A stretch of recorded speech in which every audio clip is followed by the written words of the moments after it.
Student कैसे हैं आप लोग। हम आशा करते हैं कि आप लोग अच्छे होंगे और घर में पढ़ाई लिखाई कर रहे होंगे। सेकंड फिजिक्स की ऑप्टिक्स ख़त्म हो चुकी थी।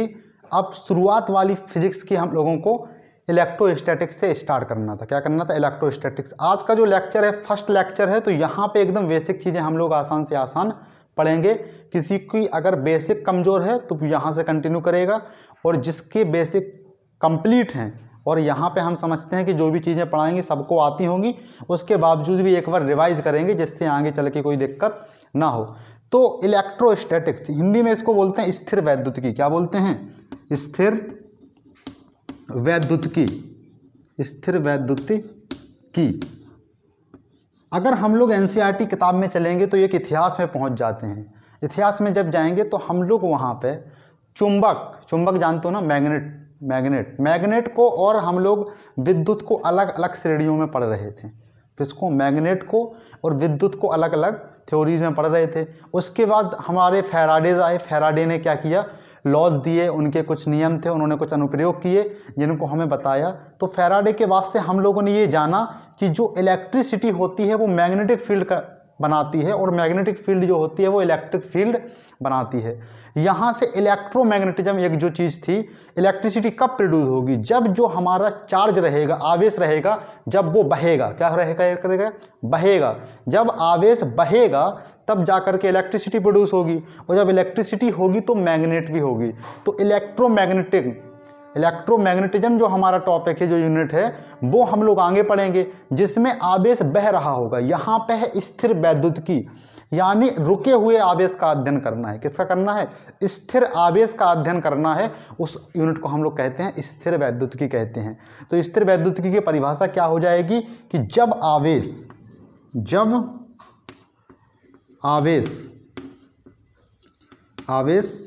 रुका हुआ है, जब आवेश रुका हुआ है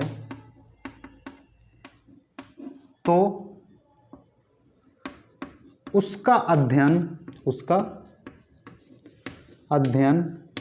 स्थिर वैद्युतिकी के अंतर्गत किया जाएगा। किसके अंतर्गत किया जाएगा? स्थिर वैद्युतिकी के अंतर्गत किया जाएगा। स्थिर वैद्युतिकी के अंतर्गत किया जाएगा। कोई दिक्कत इसमें? कोई दिक्कत नहीं। जब आवेश रुका हुआ है तो उस यूनिट को क्या कहेंगे? स्थिर वैद्युतिकी कहेंगे। और जब आवेश चल रहा है, आवेश कब चलेगा? जब इलेक्ट्रिसिटी होगी। जब इलेक्ट्रिसिटी होगी तो मैग्नेटिक फील्ड होगी। यानी जब आवेश चल रहा है तो इलेक्ट्रोमैग्नेटिज्म यूनिट है, और जब आवेश रुका हुआ है तो इलेक्ट्रोस्टैटिक्स है। अब चार्ज के बारे में थोड़ा सा जान लेते हैं, ठीक है। आवेश तो समझ गए, आवेश रुका हुआ है, चल रहा है, लेकिन आवेश ही क्या होता है इसको हम लोगों को समझना पड़ेगा। आवेश इंग्लिश में बोलें तो इसे चार्ज बोलते हैं। क्या बोलते हैं? चार्ज। अंग्रेजों की भाषा में इसे हम लोग बोलते हैं चार्ज। चार्ज क्या है? चार्ज, जब कोई द्रव्यमान आपके पास रहेगा तो द्रव्यमान के बारे में हम लोगों ने पढ़ा था कि द्रव्यमान 3 चीज़ों से मिलकर बनता होता है। वो 3 चीज़ें क्या थी? Electron, proton, neutron. क्या बात कर रहे हो सर? बिल्कुल सही।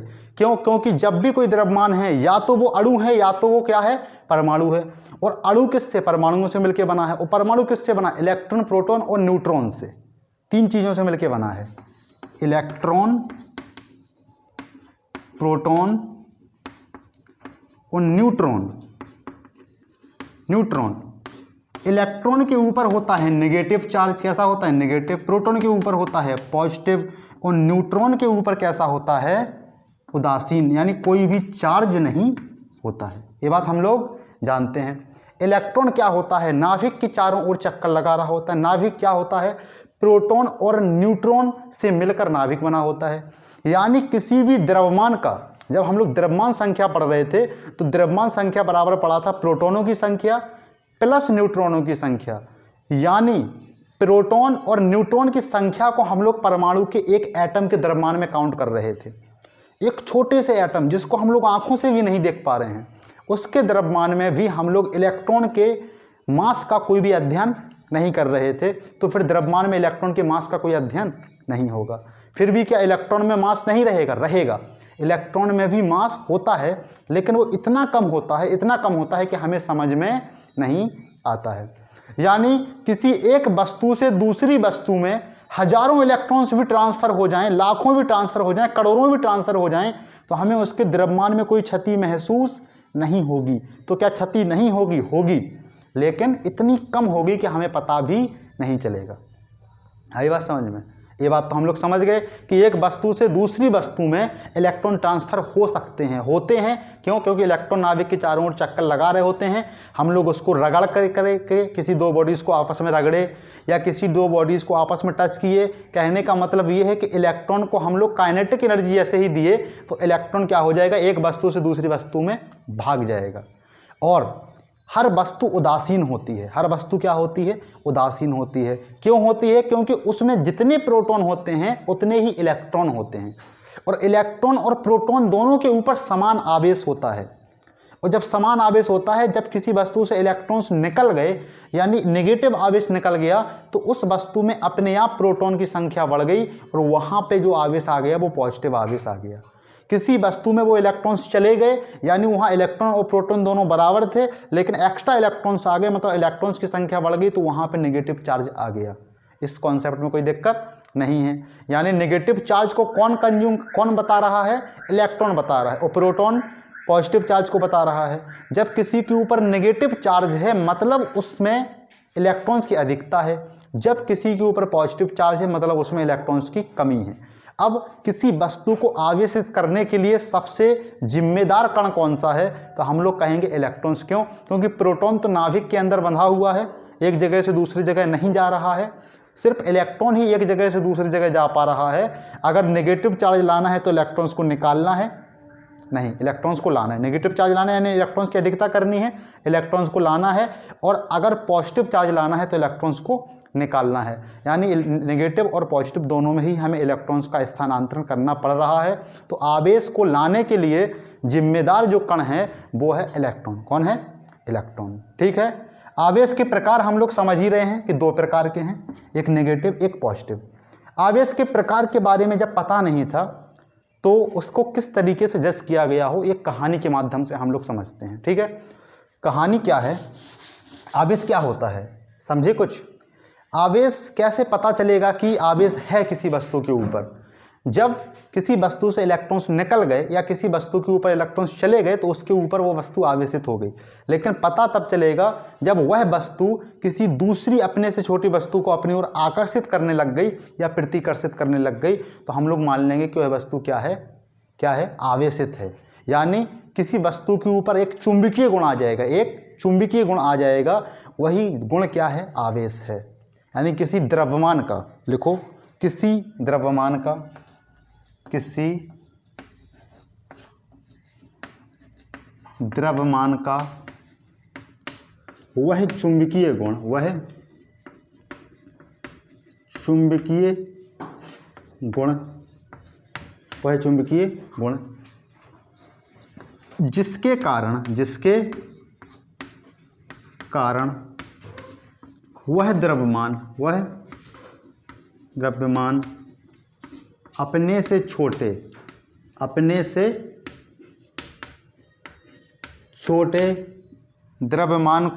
से छोटे द्रव्यमान को अपनी ओर आकर्षित या अपने से दूर प्रतिकर्षित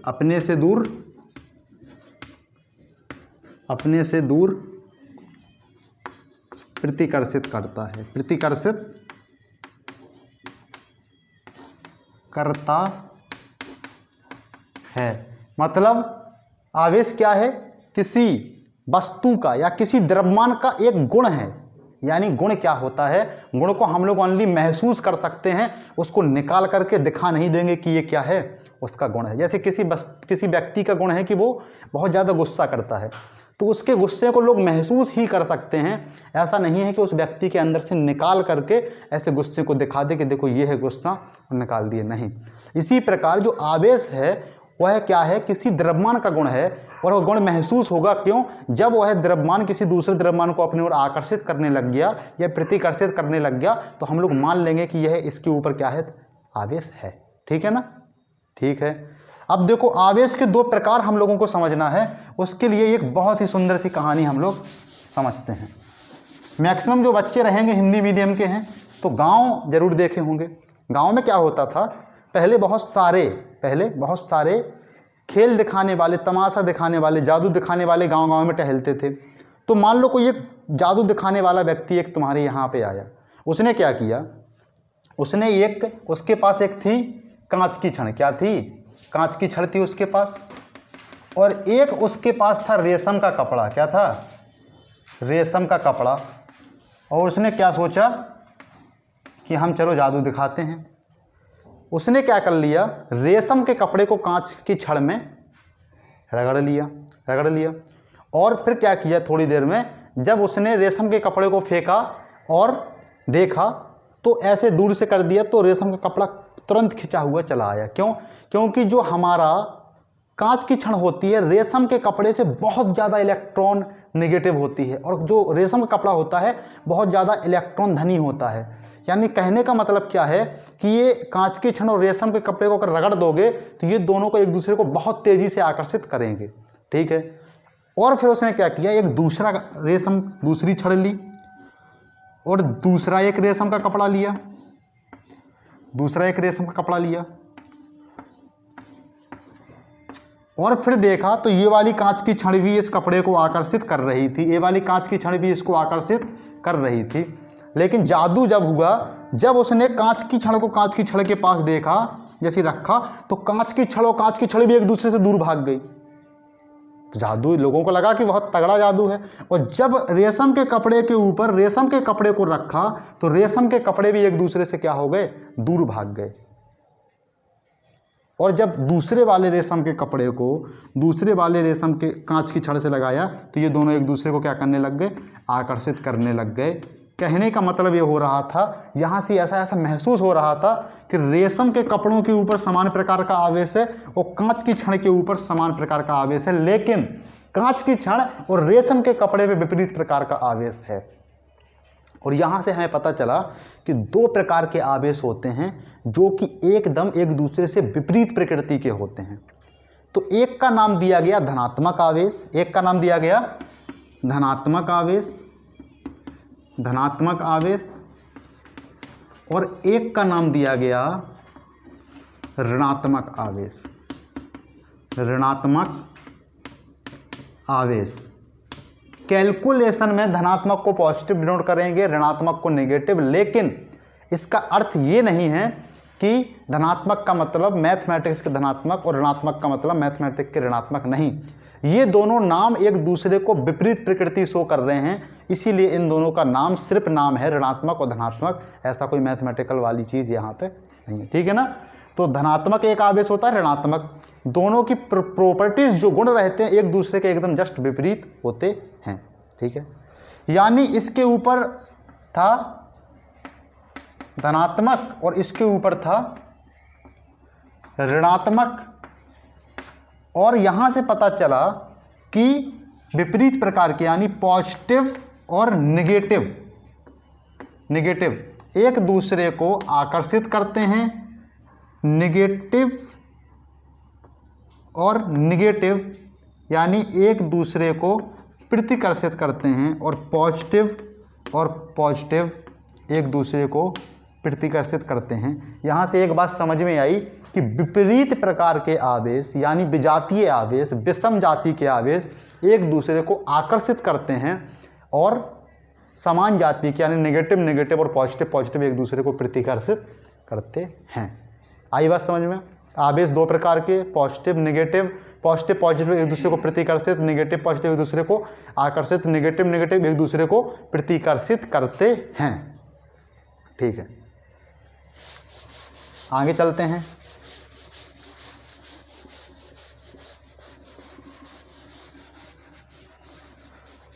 देखते हैं आवेश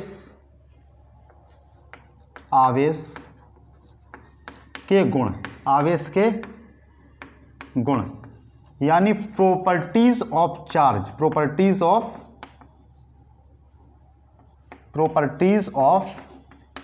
चार्ज। जो गुण हैं उसके भी कुछ गुण होते हैं, यानी आवेश के भी कुछ गुण होते हैं। कौन सा गुण होता है? सबसे पहला गुण तो ये होता है कि आवेश को हम लोग सिंपल गणित के नियमों से जोड़ और घटा कर सकते हैं। यानी एक अगर पॉजिटिव आवेश है और एक नेगेटिव आवेश है एक निकाय के अंदर, एक सिस्टम के अंदर, तो हम लोग कहेंगे टोटल आवेश कितना है, तो 0, क्योंकि एक प्लस आवेश 2 है और एक प्लस नेगेटिव है। यानी इसको बीजगणित के सिंपल से नियमों से जोड़ा या घटाया जा सकता है। पहला तो यही है। पहला लिख लो कि आवेशों को साधारण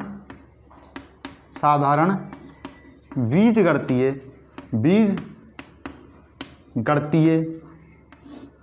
नियमों से जोड़ा या घटाया जा सकता है। जोड़ा या घटाया जा सकता है। दूसरा देखो, थोड़ा सा इंपॉर्टेंट है। दूसरा होता है आवेश संरक्षण का सिद्धांत। आवेश संरक्षण का सिद्धांत। आवेश हमेशा संरक्षित होता है, हमेशा संरक्षित होता है।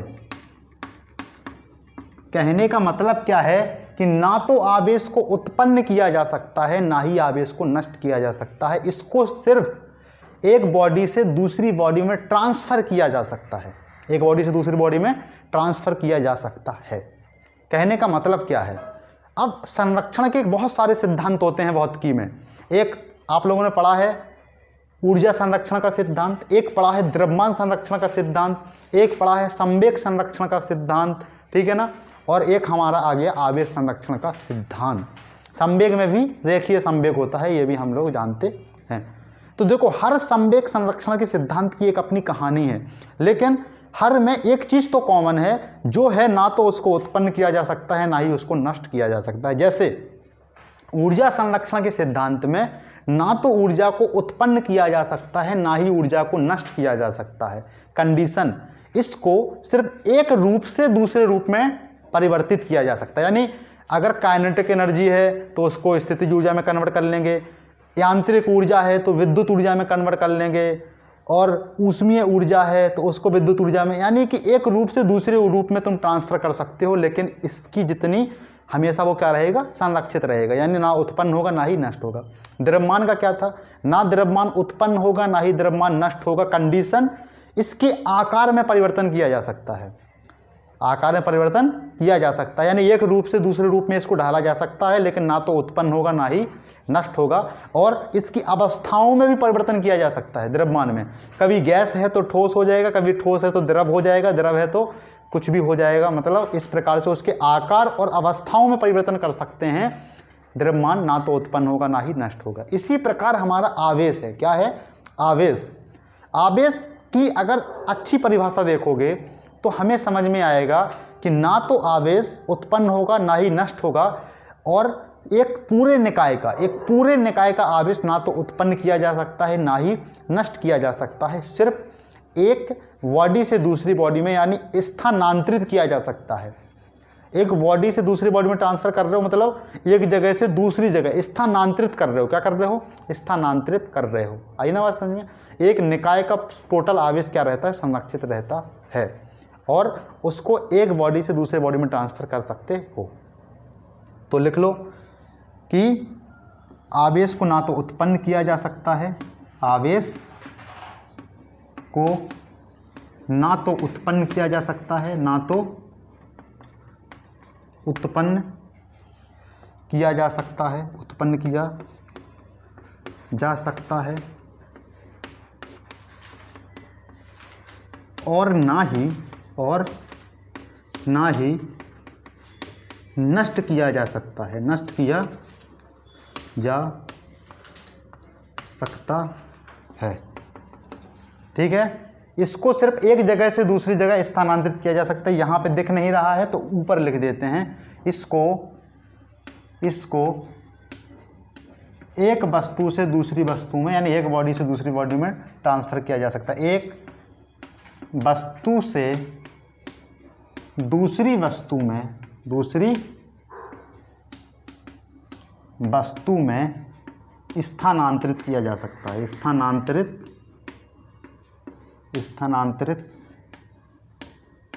किया जा सकता है, किया जा सकता है। ठीक है, कोई दिक्कत इसमें? कोई दिक्कत नहीं है। अगला गुण देखो आवेश का क्या होता है। अगला गुण होता है कि आवेश हमेशा क्वांटाइज्ड फॉर्म में होता है। किस फॉर्म में होता है? क्वांटाइज्ड। तीसरा है आवेश का क्वांटमीकरण, आवेश का क्वांटमीकरण। क्वांटमीकरण में एक शब्द आया है क्वांटा। क्या आया है? क्वांटा। क्वांटा का अर्थ अगर आ गया तो हम लोग पूरी की पूरी कहानी समझ जाएंगे। क्वांटा का अर्थ होता है पैकेट। क्या होता है? पैकेट। पैकेट। पैकेट का क्या मतलब है? सुनो, ऐसा कहा जा रहा है आवेश के क्वांटमीकरण में कि आवेश जहाँ भी होगा वो मूल आवेश का पूर्ण गुणज होगा। मूल आवेश का पूर्ण गुणज होगा। मूल आवेश क्या होता है? इलेक्ट्रॉन के ऊपर धारित आवेश, यानी एक इलेक्ट्रॉन्स के ऊपर जितना आवेश है उसे कहोगे मूल आवेश, और जहाँ भी आवेश होगा उसके गुणनफल में ही होगा, उसके गुणज में ही होगा। अब यहाँ पे समझ में क्या आ रहा है? क्वांटमीकरण। क्वांटा का मतलब होता है पैकेट। पैकेट क्या होता है? फिक्स होता है। जैसे समझो, अगर हमारे पास हम लोगों को चिप्स खरीदनी, क्या खरीदनी है? चिप्स। उस चिप्स की एक कंडीशन है कि जहाँ भी चिप्स मिलेगी 5 रुपए के पैकेट में मिलेगी, 5 रुपए के पैकेट में मिलेगी। तो जब भी तुम चिप्स पूछोगे कि हमने चिप्स खरीदी, तो कोई तुमसे ये पूछेगा कि 1 पैकेट खरीदे, 2 पैकेट खरीदे, 3 पैकेट, यानी तुम्हारा एक मात्रक ही बन गया है पैकेट। क्या बन गया है? पैकेट। आई बात समझ में? यानी कोई भी चिप्स खरीदेगा तो वो आधा पैकेट नहीं खरीद सकता, फाड़ के पैकेट नहीं बिकता है, सिर्फ पैकेट में ही फॉर्मेट में हमेशा मिलेगा जहाँ भी मिलेगा। इसी प्रकार आवेश है, जहाँ भी मिलेगा 1 इलेक्ट्रॉन्स के ऊपर, 2 इलेक्ट्रॉन्स के ऊपर, 3 इलेक्ट्रॉन्स के ऊपर, 4। क्यों? क्योंकि इलेक्ट्रॉन्स को हम लोग तोड़ नहीं सकते, और आवेश किसी के ऊपर है, उसका जिम्मेदार ही इलेक्ट्रॉन है। 1 इलेक्ट्रॉन निकलेगा किसी वस्तु से, या 2 निकलेंगे, या तो 3 निकलेंगे, या तो 4 निकलेंगे, यानी एक पूर्णांक संख्या में इलेक्ट्रॉन्स निकलेंगे, या पूर्णांक संख्या में इलेक्ट्रॉन्स किसी वस्तु के ऊपर आएंगे। यानी जहाँ भी आवेश होगा 1 इलेक्ट्रॉन्स के ऊपर जितना आवेश है उसके पूर्ण गुणज में होगा। कोई दिक्कत इसमें नहीं है। यानी देख लो, आवेश हमेशा, आवेश के क्वांटमीकरण में क्या लिखोगे? आवेश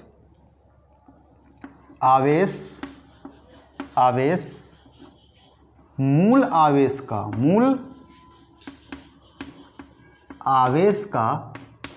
पूर्ण गुणज होता है। क्या होता है? पूर्ण गुणज होता है। मूल आवेश का पूर्ण गुणज होता है।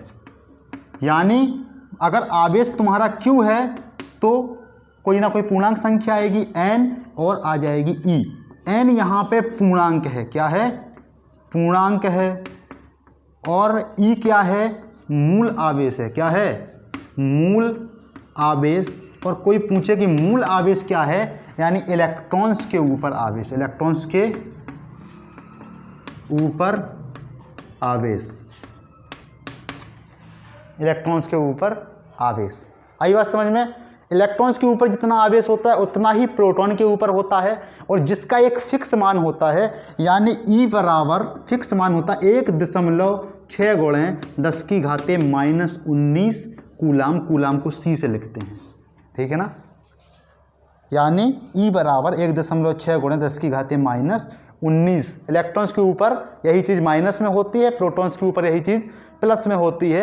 n पूर्णांक दिखा रहा है। पूर्णांक तो सर नेगेटिव भी होता है। हाँ, होता है।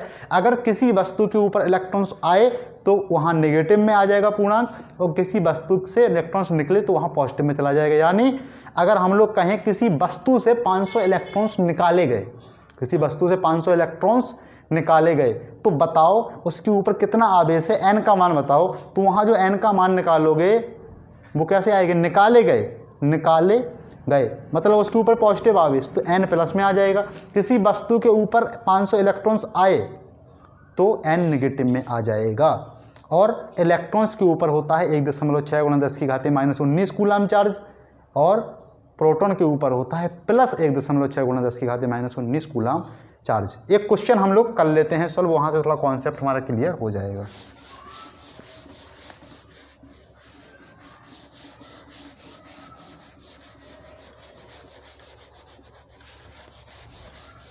क्वेश्चन देख लो क्या है। क्वेश्चन है किसी वस्तु पर 400 इलेक्ट्रॉन्स आए, किसी वस्तु पर 400 इलेक्ट्रॉन्स आए, किसी भी तरीके से आए वो हम लोग समझ लेंगे। 400 इलेक्ट्रॉन्स आए, उस वस्तु पर कितना आवेश आया, कितना आवेश आया तथा आवेश किस प्रकृति का है, आवेश किस प्रकृति का है। प्रकृति मतलब आवेश धनात्मक है कि ऋणात्मक है। तो अगर हम लोग इसको हल करेंगे तो सीधे सीधे बोल देंगे क्यों, किसी वस्तु के ऊपर इलेक्ट्रॉन्स आए हैं यानी इलेक्ट्रॉन्स की अधिकता हुई है, और जब इलेक्ट्रॉन्स की अधिकता हुई है तो आवेश जो था फर्स्ट प्रकृति वाला कि आवेश कैसा है, ऋणात्मक है। कैसा है, ऋणात्मक। लेकिन अगर कितना आवेश है तो कुछ लोग गलत धारणा बना लेते हैं, कुछ लोग मान लेते हैं कि इलेक्ट्रॉन ही आवेश है। नहीं, इलेक्ट्रॉन आवेश नहीं, इलेक्ट्रॉन पर आवेश है, और एक इलेक्ट्रॉन के ऊपर 1.6 × 10⁻⁻19 कूलाम आवेश है। तो 400 इलेक्ट्रॉन्स आए हैं, तो 400 × 1.6 × 10⁻⁻19 Q बराबर हो जाएगा। यहाँ पे n का मान निगेटिव आ रहा है तो n बराबर आ जाएगा -400, ठीक है ना। E का मान 1.6 × 10⁻⁻19 जब गुणा करोगे तो 1.6 में 4 का गुणा करोगे, 4 6 जा 24, 2 4 1 जा 4 और 2 हो जाएगा 6, यानी 6.4, 6 4 1 2, यहाँ पे पॉइंट लग जाएगा, गुणा 10⁻⁻19। अगर 2 पॉइंट यहाँ पे और दशमलव किसका दोगे, 6.4 × 10⁻⁻17 कूलाम आवेश आ जाएगा। आई बात समझ में। ऐसे हम लोग चार्ज निकालेंगे। अगर किसी वस्तु के ऊपर इलेक्ट्रॉन्स आए और या किसी वस्तु के ऊपर इलेक्ट्रॉन्स निकले तो कितना चार्ज आएगा, जितने इलेक्ट्रॉन्स निकले उसका गुणा कर देंगे 1.6 × 10⁻⁻19 कूलाम से गुणा कर देंगे। तो यहाँ पे हमारे आवेश की प्रॉपर्टी क्या हो गई, समाप्त हो गई। आवेश की प्रॉपर्टी समाप्त हो गई। आवेश का मात्रक क्या होता है, कूलाम होता है। क्या होता है, कूलाम। आवेश का मात्रक